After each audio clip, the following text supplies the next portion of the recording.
কিছুদিন পরে আবারও এলাম নতুন আরেকটি মিনি ভ্লগ নিয়ে। তো তোমরা ভিডিওটি লাস্ট পর্যন্ত দেখো। তো আজকে আমাদের বাড়িতে বড়ি করা হবে, তো সেই জন্য দেখো এখানে কলাইগুলো ধুয়ে পরিষ্কার করা হয়েছে। এখন আমি এইগুলোকে মিক্সিতে পিষে নিব। তোমরা একটু অবাক হচ্ছ তাই তো, যে মিক্সিতে আবার কে পিষে ভাই? হ্যাঁ, এটাই আসলে সবাই মিক্সচার মেশিনে পিষেই বড়ি দিচ্ছে, সেই জন্য আমরাও ভাবলাম আমরা কেন বাদ থাকি, আমরাও একবার চেষ্টা করে দেখি না কেমন হচ্ছে। আর হ্যাঁ, আমি কিন্তু প্রথমবার এভাবে মিক্সচার মেশিনে কলাই পেস্ট করলাম।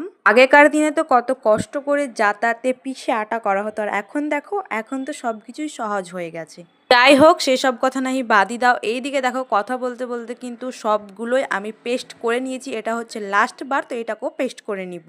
আর দেখো এখানে এক হাঁড়ি হয়েছে কলাই, জানি না কেমন হবে। আর হ্যাঁ, কমেন্ট করে আমাকে কিন্তু বলতে হবে যে তোমরাও কি আমাদের মতো এইভাবে মিক্সচার মেশিনে পিষে বড়ি দিচ্ছ, কমেন্টে কিন্তু বলে যেতে হবে। যাই হোক, এই দিকে দেখো সব কিছু আমাদের রেডি হয়ে গেছে। আর আগের দিন কিন্তু আমরা কুমড়ো কুড়ে রেডি করে রেখেছিলাম, আর আজকে দেখো বড়ি দেওয়া হবে। আর এখানে দেখো এটাকে বলা হয় বানা, তো এটাই রেডি করে নিচ্ছিলেন। এখানে বড়ি দেওয়া হবে এটার মধ্যে। আমার ছোট্ট সোনামণিকে দেখো এই বানানটার ওপরে পা তুলে দিচ্ছে, আর প্রথম বড়িটার ওপরে কিন্তু ও পা দিয়ে দিয়েছিল। আর তোমরা কি বড়ি খেতে পছন্দ করো আমাকে কমেন্টে বলবে। আমি কিন্তু বড়ি খেতে অনেক পছন্দ করি। যাই হোক, এখানে সমস্তটাই বড়ি দেওয়া হয়ে গেছিলো, আর পরে আরও ছিল, তো সেগুলো এখানে দেওয়া হচ্ছিল। তো তারপরে প্রথমে যে বড়িগুলো দেওয়া হয়েছে সেগুলো ঘরের ভিতরে দেওয়া হয়েছিল, কারণ তখন অনেকটা সকাল ছিল, তখনও রোদ্দুর উঠেনি সেই জন্য। আর এখন ছাদের ওপরে দেওয়া হলো, তো এখন সব বড়িগুলোই দেওয়া হয়ে গেছে।